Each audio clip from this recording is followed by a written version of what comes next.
विद्यार्थियों, मैं अनुसुया शर्मा एक बार फिर एक नए वीडियो के साथ। कल हमने सरकार की अंग कार्यपालिका के अंतर्गत राष्ट्रपति का अध्ययन किया था। आज हम कार्यपालिका में प्रधानमंत्री का अध्ययन करेंगे।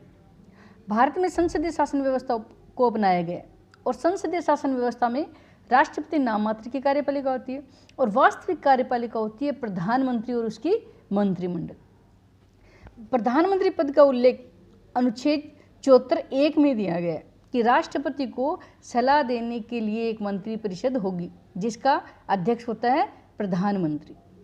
प्रधानमंत्री की नियुक्ति भारतीय संविधान के अनुच्छेद 75(1) में दी गई है कि प्रधानमंत्री की नियुक्ति राष्ट्रपति करता है। किसकी करता है? प्रधानमंत्री की नियुक्ति कौन करता है? राष्ट्रपति। राष्ट्रपति लोकसभा में बहुमत दल के नेता को प्रधानमंत्री नियुक्त करता है। यह निश्चित है कि लोकसभा में जिस दल को बहुमत मिलेगा उसी को ही प्रधानमंत्री नियुक्त किया जाएगा। शपथ, राष्ट्रपति प्रधानमंत्री को शपथ दिलाता है। किसकी? पद और गोपनीयता की। यह शपथ है वो राष्ट्रपति प्रधानमंत्री को दिलाता है, पद और गोपनीयता की। प्रधानमंत्री का कार्यकाल वैसे तो हम 5 वर्ष मान सकते हैं, लेकिन अनिश्चित है। अनिश्चित इसलिए है कि जब तक लोकसभा में विश्वास मत प्राप्त हो तब तक ही प्रधानमंत्री अपने पद पर रह सकता है। जिस दिन लोकसभा में बहुमत खो देता है उसी दिन प्रधानमंत्री को अपने पद से त्याग पत्र देना पड़ता है। प्रधानमंत्री के वेतन और भत्ते संसद के द्वारा समय समय पर निर्धारित होते हैं। अब प्रधानमंत्री के लिए अपने यहाँ जो मेन योग्यता है वो यही है कि प्रधानमंत्री संसद के दोनों में से किसी भी एक सदन का सदस्य होना चाहिए। यदि वो सदस्य नहीं है तो उसे 6 माह के अंतर्गत किसी भी एक सदन की सदस्यता लेनी अनिवार्य है। यदि वो 6 महीने में नहीं ले सकता तो उसे पद त्याग करना पड़ता है।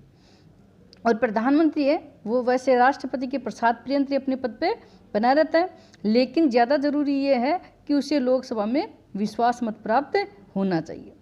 अब हम पढ़ेंगे प्रधानमंत्री की शक्तियाँ और कार्य। तो सैद्धांतिक रूप से हम देखते हैं कि जो भी शक्तियाँ राष्ट्रपति को प्राप्त है वास्तविक रूप में वो सारी शक्तियाँ उनका व्यवहार में प्रयोग है प्रधानमंत्री और उसका मंत्रिमंडल ही करता है। अब हम प्रधानमंत्री की जो पहली शक्ति और कार्य देखते हैं उसमें मंत्रिपरिषद का गठन।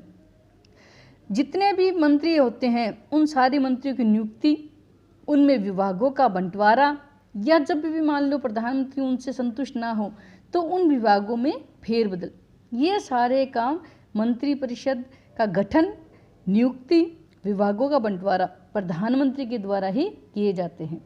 मंत्रिपरिषद की बैठकों की अध्यक्षता, मंत्रिपरिषद की बैठक बुलाना, उसकी अध्यक्षता करना और उनमें कौन कौन से कार्य किए जाते हैं उस कार्य सूची का निर्धारण भी प्रधानमंत्री के द्वारा ही किया जाता है।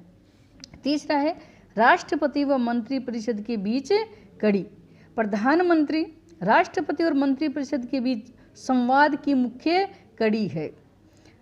अगर किसी मंत्री ने कोई निर्णय लिया है तो उस निर्णय को प्रधानमंत्री राष्ट्रपति के समक्ष प्रस्तुत करता है। लोकसभा का नेता, प्रधानमंत्री लोकसभा का नेता होता है। विघटन की सिफारिश भी कि अगर लोकसभा का विघटन करना हो तो वो सिफारिश है राष्ट्रपति से प्रधानमंत्री करता है।